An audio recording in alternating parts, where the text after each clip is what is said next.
కావేరి రూమ్‌లో నుండి బయటికి వెళ్తూ ఉంటుంది. ఇంతలో దేవ తనకి అడ్డం వచ్చి తనని బాగా ఇబ్బంది పెడుతూ ఉంటాడు. అది చూడగానే అక్కడ ఉన్న కావేరి మాత్రం "ఏంటి గేమ్స్ ఆడుతున్నారా నాతో?" అని చెప్పేసైతే అంటూ ఉంటుంది. ఆ మాటలు వినగానే అక్కడ ఉన్న దేవ మాత్రం "మీతో నేను ఎలా గేమ్స్ ఆడగలను చెప్పండి? మీతో నా ప్రపోజల్ ఒకటి ఉంది చెప్దామని ఇక్కడికి వచ్చాను" అని చెప్పేసైతే అంటూ ఉంటాడు. ఆ మాటలు వినగానే అక్కడ ఉన్న కావేరి అయితే "ఏంటది చెప్పండి" అని చెప్పేసైతే అంటూ ఉంటుంది. ఇంతలో అక్కడ ఉన్న దేవ మాత్రం "నేను మిమ్మల్ని పెళ్లి చేసుకోవాలనుకుంటున్నాను. మీకు కూడా ఇష్టమేనా? మనిద్దరం కలిసి పెళ్లి చేసుకుందామా?" అని చెప్పేసైతే అంటూ ఉంటాడు. ఆ మాటలు వినగానే అక్కడ ఉన్న కావేరి మాత్రం నాన్‌సెన్స్ అని చెప్పేసైతే అంటూ ఉంటుంది.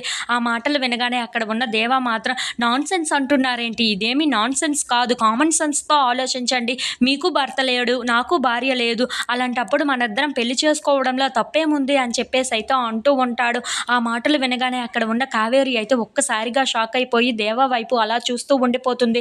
ఇంతలో అక్కడ ఉన్న దేవ మాత్రం "అవును కదండీ! మీకు ఎలాగో భర్త లేడు. నాకు భార్య లేదు. అలాంటప్పుడు మనిద్దరం పెళ్లి చేసుకుంటే అందులో తప్పేముంది చెప్పండి" అని చెప్పేసైతే అంటూ ఉంటాడు. ఆ మాటలు వినగానే అక్కడ ఉన్న కావేరి మాత్రం చాలా కోపంగా అక్కడి నుండి వెళ్ళిపోవడానికి ట్రై చేస్తూ ఉంటుంది. ఇంతలో తనని ఇబ్బంది పెడుతూ అక్కడి నుండి వెళ్ళకుండా అక్కడ ఉన్న దేవ అయితే తనకి అడ్డం పడుతూ ఉంటాడు. అది చూసి అక్కడ ఉన్న కావేరి మాత్రం "ఏంటి మీరు ఇలా గేమ్స్ ఆడుతున్నారు? మర్యాదగా ఇక్కడి నుండి మీ నోరు మూసుకొని బయటికి వెళ్తే చాలా మంచిది" అని చెప్పేసైతే అంటూ ఉంటుంది.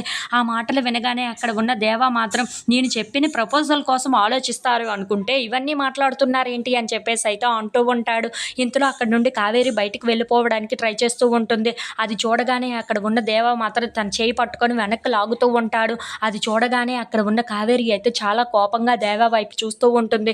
ఇంతలో అక్కడ ఉన్న దేవ మాత్రం "సరేలెండి అయితే మీకు పెళ్లి చేసుకోవడం ఇష్టం లేకపోతే సహజీవనం చేద్దాం" అని చెప్పేసైతే అంటూ ఉంటాడు. ఆ మాటలు వినగానే అక్కడ ఉన్న కావేరికి చాలా కోపం వచ్చేసి దేవ చెంప మీద చాలా గట్టిగా కొడుతూ ఉంటుంది. అది చూడగానే అక్కడ ఉన్న దేవ అయితే ఒక్కసారిగా షాక్ అయిపోయి కావేరి వైపు అలా చూస్తూ ఉండిపోతాడు. If you like this video please like, share and